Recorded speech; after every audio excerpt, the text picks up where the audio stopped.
What's up, y'all? Cliche Dude Step back at you with another video. How is everyone doing today? And this episode, we are going to continue our movie a day series. For those of you that don't know, I made it a personal challenge for myself this year to, at minimum, watch a movie a day. My actual goal is 420 movies by the end of the year, just for the memes. But at the bare minimum, I want to watch at least a movie a day, so 365 movies. At the end of every month, I give a very, very brief rundown of the movies I watched, my initial thoughts of them, and if I recommend them. I will recommend most of the movies I watch. There only been like one or two where I just really don't recommend it really to anybody, but for the majority of these, I will recommend that you watch at least one time. So I'm going to try not to ramble too much, and sorry if you can hear my dogs in the background, but I'm going to try to keep it short. I know the last video for February was dangerously close to an hour, so we're going to try to keep this one a little tighter. And of course, I have no qualifications to talk about movies. I like movies. I watch a lot of movies, but that's where it stops.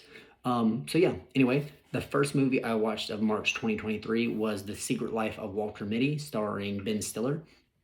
I've never seen the movie before, and I thoroughly enjoyed the movie, especially like by the end. So when it first started, my like initial thoughts were, well, this isn't just going to be dumb. This is just a guy who lives this monotonous life, and he just kind of escapes through daydreams, which can be fun. But in my mind, I'm like, there's not going to be any stakes, to this movie.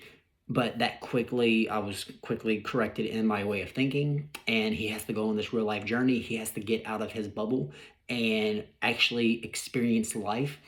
And it was a very, very well done, heartfelt, emotional movie. A beautiful movie as well, as far as like film, the way it was filmed. Um, and yeah, I loved it, and it really hits close home to me with where I'm at in my life as far as like trying to, remind myself that I just can't get complacent. I have to actually live life. And this movie was a great reminder of that, and I highly recommend it. Next up, I watched another movie that I loved, Blade Runner 2049. I love the original Blade Runner. I love Ryan Gosling, so this is like the perfect, marriage of those two things that I enjoy. And Ryan Gosling's performance, he has to give a low key emotional performance because he is a replicant, so he doesn't have over the top human emotions, but he does have emotions underneath the surface that he has to convey in a very subtle way. And I think he does a really good job of that, like conveying just like whether it's, heartache or joy or anything like that. To where, he's not like boohoo, he's not crying, but you can tell like when his heart breaks. Another person I really enjoyed in this movie is Dave Bautista's little short stint in it. And those of you who watched, I believe it was my February video, know that I consider Dave Bautista in my mind, the best wrestler turned actor, or at least my favorite. And that's not a knock at John Cena or The Rock. In my mind, just Dave Bautista. He just knocks it out of the park every time, and I think he has a really promising career ahead of him in Hollywood. And okay, so this next part, spoiler alert, if you haven't seen Blade Runner 2049, maybe skip past like 20-30 seconds. But Harrison Ford's character from the original Blade Runner makes his return, and they may have shown that in the trailers. I don't remember if I even ever watched the trailers, but just wanted to warn about that just in case. But anyway, he has this line that really hit close to home with me, where he says something along the lines of, "Sometimes to love someone, you have to be a stranger," and that hit me really hard, and that is a really profound line, in my opinion. Um, and it stuck with me. Like I've seen that. It's almost been 30 days since I've heard the line for the first time, and it stuck with me since then. So, but yeah, Blade Runner 2049. Again, I'm gonna try not to ramble this episode, but really, really good movie. I highly recommend it. Next up is one that I'm not gonna have a whole lot to say, just because. So it's Speed Racer, the live action anime adaptation. I enjoyed it. I thought it was well made. I thought it was, just knowing how it was received initially, I feel bad for it. I think it was a great movie that was misunderstood. It adapted the anime, the source material, really well from what I can tell. The reason why I say I'm not going to have a whole lot to say about it is I didn't really watch the anime of Speed Racer. Like, I know of its existence, I've seen bits and pieces, but I didn't like watch actual episodes of it. So I really can't make a comparison. But Speed Racer, like, as a standalone movie, I do think it was really well, or it did really well on what it was trying to do. John Goodman as the family man, I love him. He always does a really good job, and just I think it was a good movie. It gets you in the emotions at the right points. It does what it's trying to do, and I just feel bad that it didn't get recognized for being a great anime adaptation or just being a good movie back whenever it was released.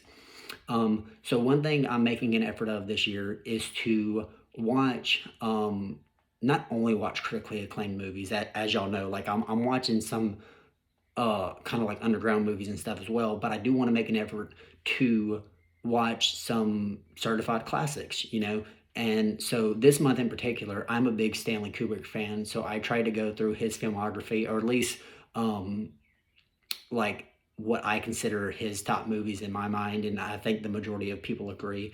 But so I started with probably his best movie, 2001 A Space Odyssey. And that's one of those where when you think about 2001 came out before the original Star Wars, to me, my mind can't grasp it. Like if I was alive back then and I went to the theater and I saw 2001 A Space Odyssey, my mind would have exploded. My brain would have just at what Kubrick was able to do with the technology at the time. Like I literally cannot wrap my mind around it. And just the way Kubrick does, like the way he films a shot or the way he directs his shots in his movies are obviously one of the best things about his. He's a really excellent visual storyteller, and I'm really not going to get too in depth because again, I'm not qualified to really give any amount of film analysis. But 2001: A Space Odyssey, one of my favorite movies of all time. In my mind, Stanley Kubrick's probably his best work, and I think that's a pretty safe, thing to say. But yeah, really great movie. Still holds up to this day, in my opinion. And the fact that it came out in the '60s, it blows my mind. So moving on from that, I watched the original Ghost in the Shell, the anime. And so I still haven't seen the live action adaptation with Scarlett Johansson. I've heard it's not worth the time. I may circle back to it this month. I'm not sure. But Ghost in the Shell is it's just a great, just a great milestone in anime, especially again for the time. Came out in the '90s, if I'm not mistaken. And just watch it. Just the storytelling, the visuals, the over the top aspect of what an anime is. Not quite as over the top as say something like Akira, but phenomenal anime. Highly recommend watching it, especially if you're an anime fan. But if you're an anime fan, you've probably already seen it. Now I'm kind of jumping to a completely different side of film. I watched the new movie Cocaine Bear. Of course, it does have that, and I'm not gonna remember his name now. I don't have notes or anything besides my list, as y'all know. But uh, the guy from TikTok, the IKEA guy, whose name I just can't remember. He's not in it as long as I would have liked, but I thoroughly enjoyed his little cameo, if you want to call it that. Really funny. Um, I've heard some people crapping on Cocaine Bear. I'm not sure what some people were expecting about a movie about a bear on drugs, but I think it did what it was trying to do.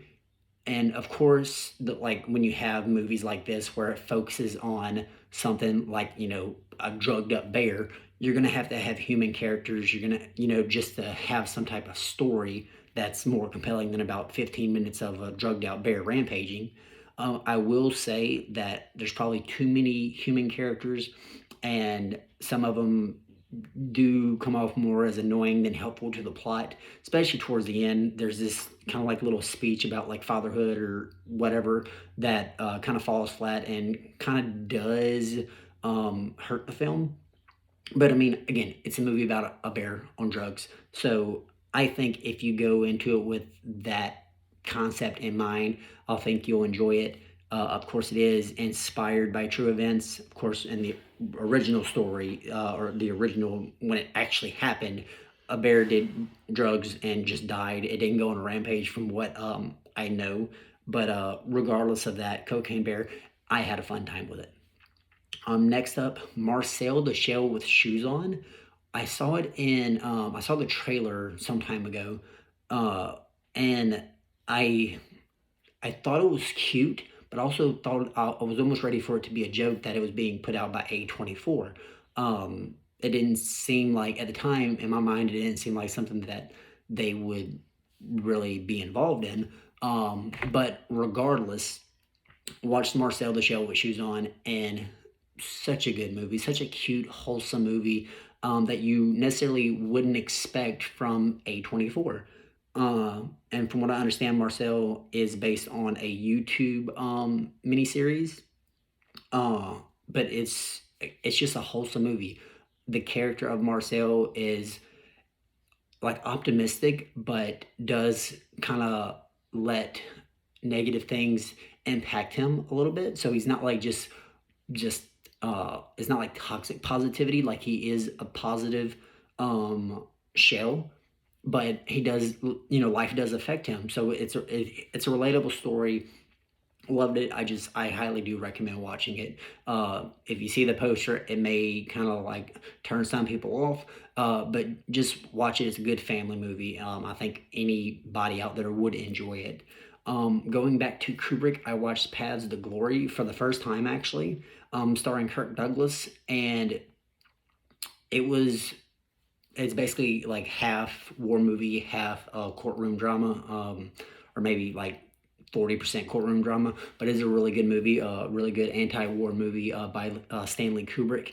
It will kind of, ruffle your feathers about the politicking that goes on behind closed doors, as far as, when you think of like military, when you think of war times and just people trying to save their own image and it costing people their lives just because of these people's pride, um, is a really good movie. And I think it was a realistic portrayal of what might go on in a situation like that. I don't know if it was based on a true story.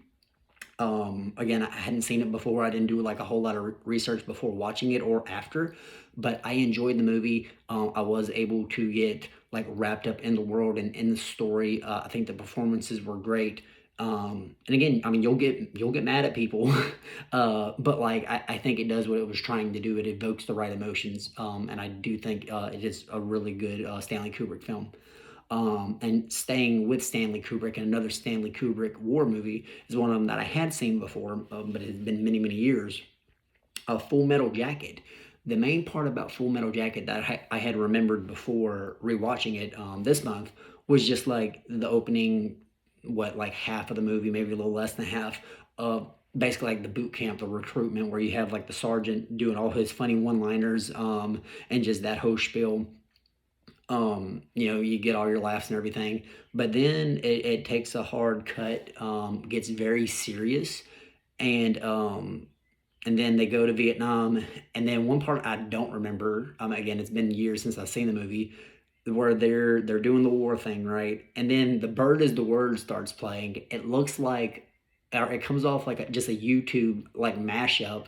I had to like rewind it and just make sure that I was like, wait, like, is the copy that I have, like, is it bootlegged? Like, what is this?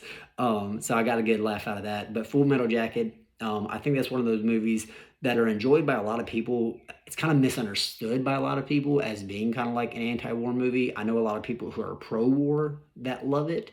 But regardless, I mean, that's not the fault of Stanley Kubrick. The interpretations of people watching it are their own. But Full Metal Jacket, phenomenal movie. Watch it if you haven't seen it. Now moving on to a movie that I wanted to watch, couldn't find anybody to watch it with me, but that's fine. I love Nicolas Cage. I don't know if that's come up in these videos yet, but I love Nicolas Cage. And there was a new Western called, or there is a new Western called The Old Way. And it's basically just like a Western revenge story. I tried to get my brother to go watch it with me because he loves Westerns, but he hates Nicolas Cage, so it just didn't, it wasn't worth the sacrifice to him. But I thoroughly enjoyed it. I have not seen good reviews on it, particularly on Nicolas Cage's performance. But I think if you are a Nicolas Cage fan, you could be disappointed just because it is some people like labeled it as like a phoned in performance. It is kind of like a low key performance, but I think that's what the character's supposed to be.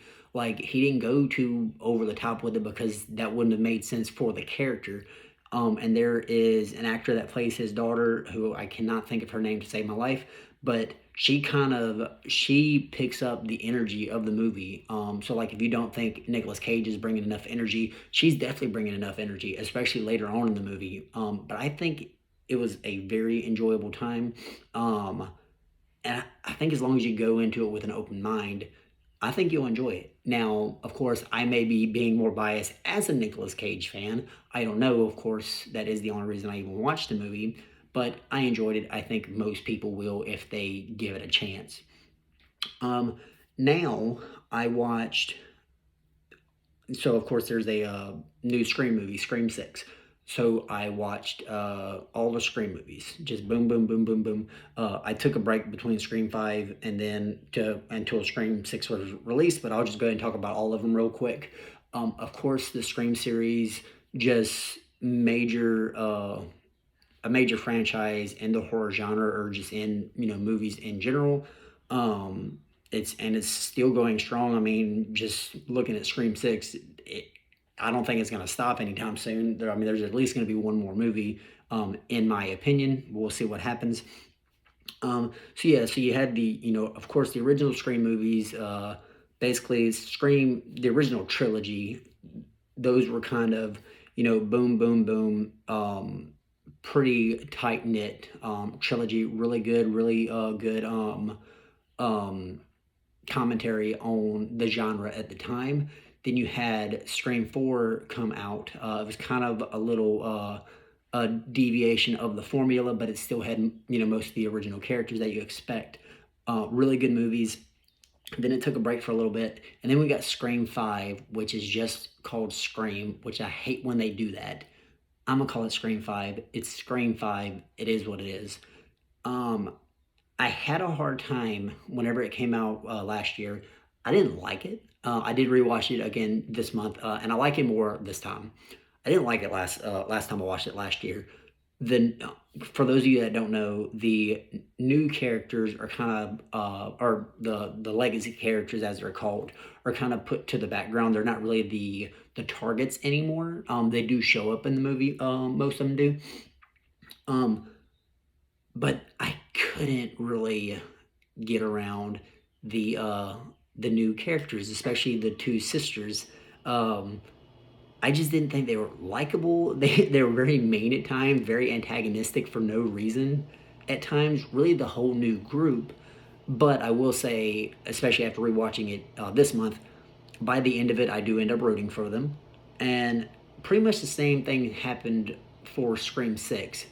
Whereas the two sisters, like, I do not like them in the beginning of the movie. I'm definitely rooting for Ghostface in the beginning of the movie, but they do win me over by the end of it. So I do think it's worth watching. All the Scream movies are worth watching. Um, I think it is a very strong franchise.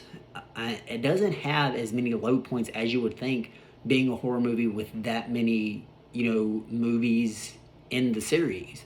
Um, of course, it does. There are some like moments of like repeatability and whatnot, but it plays to its strength in my opinion because that's what Scream is. It talks about like tropes in the genre and things like that, and I think it makes the most of everything that it has, if that makes sense. So yeah, the whole Scream series, especially if you're a horror fan, and again, if you're a horror fan, you've already seen the Scream movies, but definitely recommend watching them. So staying with the horror theme, I watched Misery for the first time, which is a movie based off of the Stephen King novel. Of course, I've known about it for years. I just never actually went out of my way to watch it. And the only type of real access I've or knowledge I knew about it, like from like mainstream media, is from the Family Guy episode where Stewie plays, the crazy fan or whatever. Um, but yeah, I watched it. I think it is a good Stephen King adaptation, in my opinion, as someone who's never read a Stephen King novel. But I think it's a good movie based off of Stephen King work, and I think it holds up really well. Apparently, whenever it was released, there's this scene where she breaks dudes. But let me give a brief rundown. This obsessive fan finds an author that he were following him for a little bit, and then he like wrecks in like a snowstorm or something. So she takes him back to her home so she can nurse him back to health. But she basically doesn't let him escape. She basically like imprisons him, and she finds out that he's trying to escape, and she takes like a sledgehammer to his legs and just breaks his legs. And apparently back in the day that was like a big like shocking thing, which is weird to me because like of course you think about people weren't movies. You don't think movies were graphic back in the day, but movies used to actually be really graphic, especially when you talk about like body horror movies and things like that. Maybe not mainstream movies, but it's not like this is the most shocking thing that came out in like the 80s or 90s or whenever it was released. I'm having a hard time remember. Again, I don't have my notes. But it's weird to me that that was shocking, but apparently it was. But I think Misery is a good time, and it is worth watching again at least once, especially if you're a Stephen King fan, or if you're just like a horror slash thriller fan. Moving on from that, back to Stanley Kubrick. There's a movie called The Killing, which is basically the original heist movie, from what I understand. Like a lot of tropes from heist movies come from this movie. I mean, you can tell, but I think it's. I think it still holds up, and I think it's worth watching, and especially for the ending. I'm not gonna spoil the ending, but the ending, I mean, it's hilarious. So definitely do watch The Killing. I won't really talk about it too much, but I think the dialogue is great. I think the acting's great. I think it's just a good time, worth watching for really any movie fan. It is black and white, so if you don't like that, I feel like you can kind of, let that slide. I personally love black and white movies. I think this movie is beautiful. But yeah, definitely do recommend watching it. Moving on from that to a movie I thought was more recognized than what it is. And this is my first time watching it, and they actually shouted out in Scream 5 or just Scream. But The Babadook, about this basically this entity that haunts this woman and her son, and they're during a traumatic point in their life. And yeah, apparently it's not as well received or as recognized as I thought it was. But that aside, I think it's a great movie. It ends in a way that I wasn't expecting. It's a good, what they call elevated horror, at least in Scream 5, that's what they call it. Um, and I know that's like a term, but I don't know if it's actually classified as that, but I know they call it that in Scream 5. Um, but yeah, I think it's a real good movie, and it showcases kind of like what trauma can be like for people, especially like this lady. She's a single mom trying to cope, with the death of her husband, and she's trying to raise her son, but she's having problems, and it's a very stressful time. And I think it's represented really well, in my opinion. Now go into something not related to really anything that I've talked about or that I've watched up to this point, this month anyway. A movie called The Book of Life, which was recommended to me by a coworker, and it was extremely cute. These entities basically place a wager on which one of these two boys is going to marry this girl, which is kind of like a weird thing to bet on. But so like the whole movie, you kind of follow these boys, like they obviously turn into men, and they're trying to win the heart of this, their love interest, I guess. So it's like a little love triangle going on. But I mean, it's an adorable kids movie, an adorable family movie. Kind of similar. It gives you the feels of Coco. And I had never even heard of this movie. I don't know how it passed under my radar. But I definitely recommend it. It's a very cute, very wholesome movie. Going back to a Stanley Kubrick film, and this is another one I'm not going to have a whole lot to say just because everything's already been said about this movie. But The Shining, starring Jack Nicholson and Shelley Duvall, just a really fantastic movie about just the psychological torture that this family goes through when they're isolated at this hotel taking care of this building during the winter whenever nobody else is there. And it I mean, it's just a great movie. Of course, like Stephen King infamously hated it, or just he wasn't a fan. If I understand it right, Stephen King kind of saw himself as the Jack Nicholson character, and it was supposed to relate to like alcoholism or addiction. But he didn't like Jack Nicholson's portrayal, or at least Stanley Kubrick's version of Jack Nicholson. Um, but anyway, great movie. I don't really have a whole lot to say just because everything's already been said. And again, I'm not really qualified to even talk about movies, but here I am. But anyway, moving on from that to a French film, which I know about from Elvis the Alien, another, or I say another like I'm one, but he's a great YouTuber that I bet he mentioned Brotherhood of the Wolf because apparently it's what inspired the Bloodborne game. Of course, Bloodborne being an excellent From Software game. Definitely play it if you haven't, if you're into video games at all. It's a good Lovecraftian feel. But Brotherhood of the Wolf, French movie that, and after watching it, I can see a lot of the inspiration that Bloodborne possibly took from this movie. These two basically outsiders come to this town, this city, to help this group of people find this beast that's killing their people. And there's good fight scenes, good story, kind of some cheesy dialogue, but it's fine.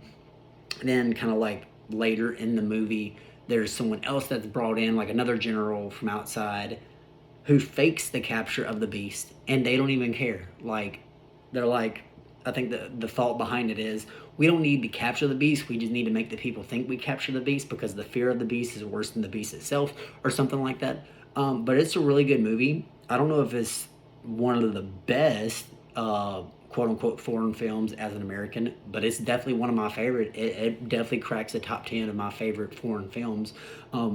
I've heard the dub is pretty bad. I watched it in French with just subtitles. I've heard the dub's bad. I don't know. I probably just recommend watching it in French and just reading subtitles if you can bear it.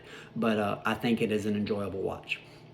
Now, moving on to the sequel, actually, to The Shining, Doctor Sleep. And this was the first time I've watched it, and I watched the director's cut. So that was a 3-hour experience, and I loved every second of it. I cannot think of the director's name to save my life because, again, no notes in my brain, just being what it is. But the director also directed the movie Hush, if you've seen that, which that's actually coming up later in this list. He also directed Gerald's Game, which is also based off of another Stephen King novel. But Doctor Sleep, a sequel to The Shining, it's about the son, and I'm drawing a blank on names, I'm sorry. It's about the son. Whenever he grows up, he's battling his own demons, and it's kind of his story. And there's another girl who has the same abilities, or she has abilities just like he did, as far as like seeing into this like other world of like ghosts, demonic forces, whatever you want to call it. And it is a really good time, in my opinion. And again, I watched the director's cut. I don't know if you watch the theatrical release, if it leaves out too much context. It's like 30 minutes shorter. But I thoroughly enjoyed it. And from what I understand, this helped Stephen King, like whenever Doctor Sleep came out, it helped him kind of like reconcile with the issues that he had with The Shining from like the 80s or whatever it was. So, if nothing else, it's got that going for it. And I did not expect this movie to be as good as it was. When I heard it was coming out, I just ignored it because it's a sequel to a classic. So it's like, how are you going to enhance that? Like, how do you build on top of The Shining without it being like either, superfluous or insulting? And it's none of those things. It is a really good time. Ewan McGregor as the lead, or I guess one of the leads, does a fantastic job. I love him. And yeah, just really good movie. Definitely recommend watching it. There's kind of a good bit of Stephen King movies in this list, I'm noticing. Next up, Winnie the Pooh, Blood and Honey. And I'm going to give my opinion, and no one's ever going to watch any of my videos ever again. But I enjoyed this movie. I know a lot of people hate on it, and I understand why they do. But kind of like what I said about Cocaine Bear, I don't know what they were expecting. This is a Winnie the Pooh slasher movie. It's not out to win any awards. What happened was Winnie the Pooh became public domain, and a director took immediate advantage of that. And I got what I was expecting. I'm not gonna say it's the best movie ever released. I'm not even gonna call it a good movie. I'm just gonna say I enjoyed it, and I'll watch it again. Like, if I can convince someone else to watch it with me, like, I'll watch it again. I enjoyed it. I had a good time. I mean, it's a Winnie the Pooh slasher. I'm gonna stop defending it. I liked it. It is what it is. Moving on from that to I rewatched Shawshank Redemption for the first time in probably like a decade and a half, and I think this is the first time that I've actually watched it all the way through from beginning to end. And a lot of the movies that I'm rewatching this year, that's kind of like the thing. I've seen them before, but I've never actually sat down, especially if they're like 2.5, 3 hours. I had never sat down and watched them all the way through from beginning to end. Whereas this year, all the movies, that's what I'm doing. That's part of the thing. But the Shawshank Redemption, excellent movie. One of the best movies ever made. Morgan Freeman, of course, is phenomenal. The story is excellent. Especially, like, you get to the end, everybody, for the most part, gets their comeuppance. Spoiler alert, I guess. It hits you with the emotions. You're happy when you need to be. You're sad when you need to be. There's redemption. There's all the things. And I loved it. I was there for it. Definitely recommend The Shawshank Redemption as a movie fan if you haven't seen it. But, of course, you've probably already seen it. Then moving on to an Alfred Hitchcock movie that I have been wanting to watch. I just never gotten around to it, which is weird because I like Alfred Hitchcock and I love Jimmy Stewart. Vertigo. I have hyped this movie up so much. I've been wanting to watch this movie for years, and I'm finally getting around to it. I enjoyed it. I think I hyped it up too much, though, in my head. I don't think it's my favorite Jimmy Stewart movie, and I guess that's why I kind of feel like not let down, but I went into this more as like seeing it as a Jimmy Stewart movie than as an Alfred Hitchcock movie. So I was more on the lookout, or I was more concerned about Jimmy Stewart's character than just like the narrative as a whole, and that's my mistake. But I guess because I did not like his character, and we weren't supposed to. Jimmy Stewart has, like, he normally plays likable characters, even if their thinking's not in the right place or if they're, whatever. Generally, they're likable. This character is not likable. Again, I hope he wasn't supposed to be likable. But it was distracting how much of just kind of a turd this dude was. He's got a friend that wants him to investigate his wife because he thinks she might be going crazy, or like experiencing some type of like paranormal something or another. And he ends up hitting on this dude's wife, or spoiler alert, what he thinks is this dude's wife. Ends up like kissing her, falling in love with her. I'm like, this is not a good friend. This is not a good person. And then whenever it ends, like, it's just, there's no like redemption for him. It's just like, okay. Again, not a bad movie. I needed to rewatch it and focus more on just the narrative instead of getting obsessed with why I was so upset that I didn't like Jimmy Stewart's character. Still a great movie. Still recommend watching it. Just look at it as more of a Alfred Hitchcock movie than a Jimmy Stewart movie, and I think you'll be in a better headspace to enjoy it properly. Next up was a movie that I didn't even know about it whenever it came out. A movie called Fresh, which is a Hulu original with Sebastian Stan. And the only reason I even know about it, I was talking to a friend about Bones and All, which is one of my favorite new movies.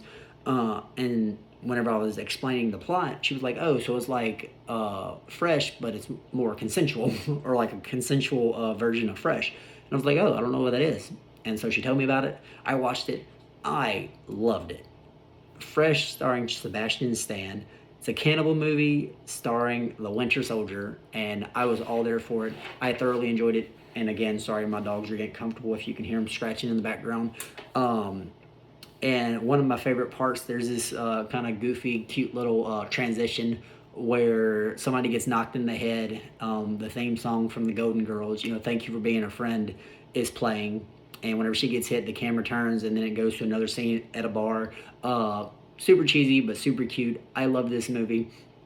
I think it's considered a horror comedy. It is funny, but it's not like a horror comedy like Tucker and Dale is, where it's like over the top horror. But there are some funny parts. And anyway, I definitely do recommend watching it. I'm sorry, I know I'm rambling. I'm not supposed to, but I definitely did enjoy it. Next up is a movie that's probably not technically considered a movie.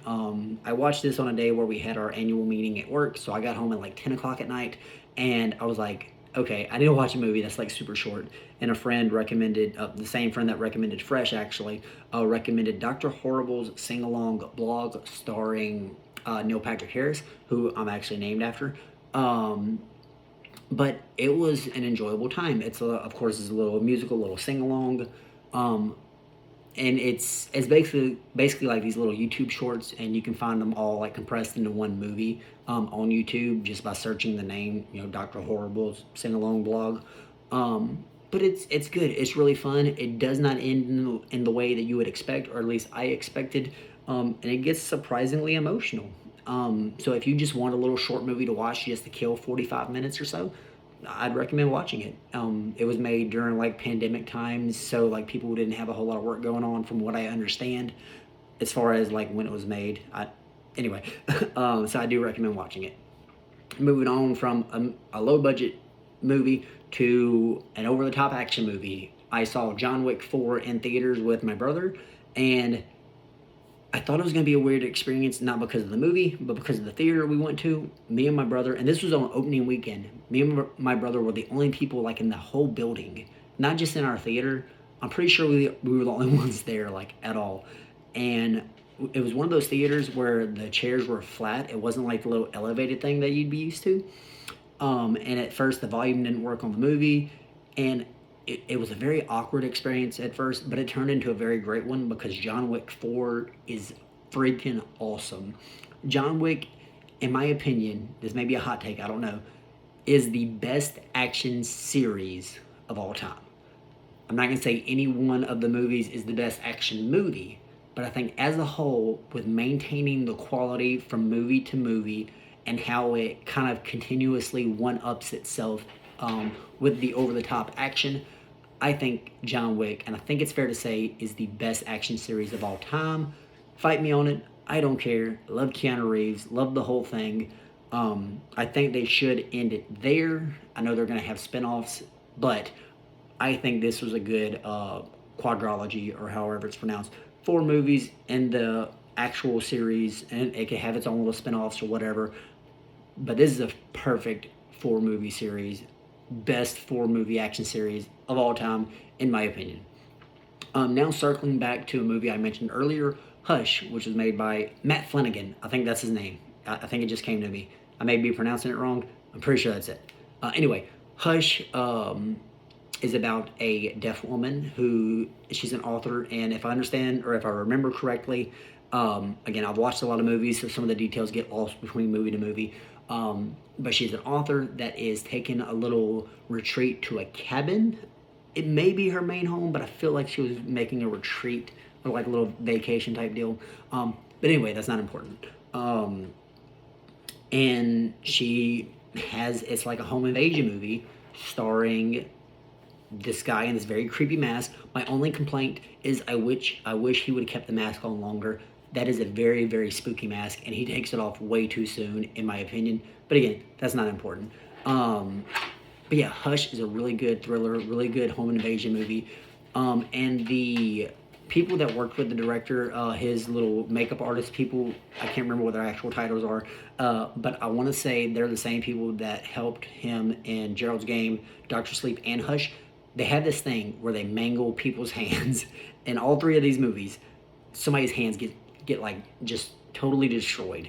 And it's very like cringe inducing. The worst one for me was in Gerald's Game, because like it like almost rips off at the wrist, and it's very like this one, it like her fingers get all mangled. And Dr. Sleep, there's another one where a character's hand gets stuck in a drawer and she has to like rip.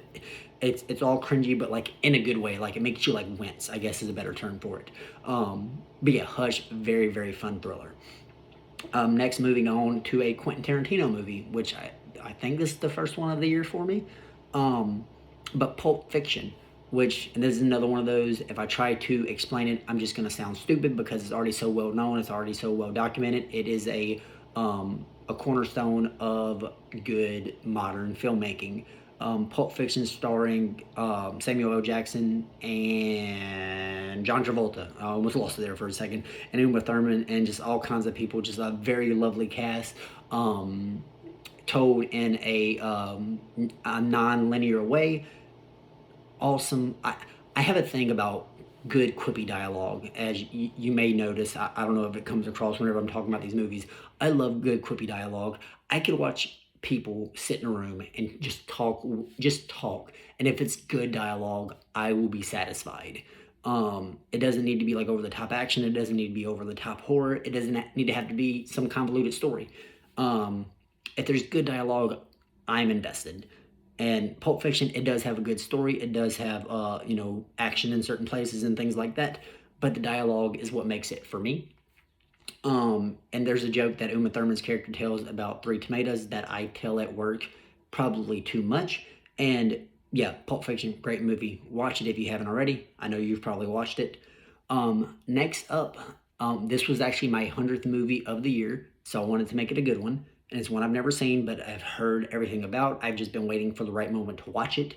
And I figured no better time than my 100th movie this year. It's a good little milestone. Citizen Kane, about basically this newspaper tycoon that passed away, uttered the words Rosebud, and they're trying to figure out what Rosebud means. So they go through his life, his life and his career. And another one of those for me that I feel like the dialogue, especially whenever they get to Charles Kane, like his actual, whenever he is like the quote unquote newspaper tycoon, just he's so witty, so just like boom, boom, boom with the dialogue. I just love it. That's my weakness. I don't know what else I can say. Of course, the movie was groundbreaking for basically just film in general, with some of the some of the way the narrative unfolded, and from what I understand, a lot of the camera shots were innovative. Basically, it's one of the most innovative movies of all time for whenever it came out, in the early 40s. And I think it holds up really well. I was prepared to be bored. I was prepared to just watch it out of obligation and it be a movie that I would appreciate for what it was, but would never want to revisit. But this is a movie I would definitely watch again in a heartbeat. I enjoyed it. I want to introduce it to as many people as I can. Of course, it being such a classic, most people, especially most film people, have already seen it. But I feel like you can even introduce this movie to people who aren't necessarily film buffs, and I feel like they like it. Again, it's it's an old movie. It's black and white, but for me, especially if you like good dialogue, this movie does that so well. But I'm not gonna hammer that home too much. I'm gonna go ahead and wrap these up. We only have a few more movies to go. The next one I watched was a movie I never heard of. I know there's quite a few of those. Coherence, which is basically a take on, and this is kind of a spoiler, but it's kind of a take on Schrodinger's cat, and kind of like the reverse way that Schrodinger actually meant whenever he came up with the analogy of Schrodinger's cat. He didn't mean it in a literal sense. This movie takes it in a literal sense, but that's fine. It's kind of like not a whodunit, but more like what the heck's going on. And whenever I watched this movie, I had a little digital movie night with a friend, and we were just messaging back and forth. We, started the movie at the same time, and then we're just texting back and forth our theories. Both of us were wrong about a lot of stuff, but it was still fun. So I think this is a good movie to watch with other people, especially. I mean, you want to pay attention to the movie, but at the same time, it's fun to just kind of have someone to bounce ideas off of on where this thing's going to go. And it goes in a way that you probably won't expect. Of course, I've given you a hint, but even with what I've told you, I don't think it'll go where you think it'll go. Next up, going back to another Stanley Kubrick movie, Eyes Wide Shut. This is one of those movies that I expected it to be worse than what it was, because it gets crapped on a lot, at least in the reviews that I've seen and the people I talk to. I feel like a lot of people don't like this movie and don't appreciate this movie. It's a Tom Cruise movie. It's Tom Cruise and Nicole Kidman, I believe. I expected it to be more graphic than what it was, like sexually. Now, don't get me wrong. It is a very sexually explicit movie, but I've heard so much about it. I guess my imagination just made it worse than what it was as far as that aspect of it. I mean, don't get me wrong, don't watch it around your, children or anything. But about halfway through the movie, all that kind of like dies down a good bit. And it just turns into a secret organization, little mystery thingy. It was a fun little movie, just trying to figure out what's going on in this world at the same time Tom Cruise is. And it's a good little relationship drama as well. I don't think it's necessarily one of Kubrick's best movies. It was the last movie he ever made before his passing, but I do think it's a great movie, and I think it does like live up to the Kubrick name. And I didn't expect it to be worth watching just from a lot of the stuff that I've heard about it, but I do think it is a good movie. Moving on to another one that, in my mind, it didn't live up to what I've heard about it. This is one of them I've seen before, but not all the way through. I hadn't seen the complete thing. Clockwork Orange. It's another one of those, it was like banned for like how violent it was and things like that. And don't get me wrong, there are some uncomfortable scenes, especially in the early parts of the film regarding like violence and of a sexual nature towards women. That's very uncomfortable. But it's not like over the top violence. Not like a ton, especially like later on in the movie. Like it turns into basically it is a like a rehab for the main character, and it's just like a thought provoking piece. But and I understand why it would have been banned back in the day. But again, my mind, my imagination made it worse than what it is. So moving on, and I know I said this video wasn't going to be as long as the last one, but here we are at 46 minutes. But Requiem for a Dream, I've never seen that movie all the way through either. Like a lot of movies, I have a bad habit, or at least I used to have a bad habit of just not finishing movies. This is one of those movies. To me, I didn't even realize I wasn't breathing properly because I was so stressed over these characters. I didn't realize I wasn't breathing properly until the end of the movie whenever I let out like a big sigh. Um, and this is just a movie that is meant to make you feel sad. Like, spoiler alert, there's no happy ending.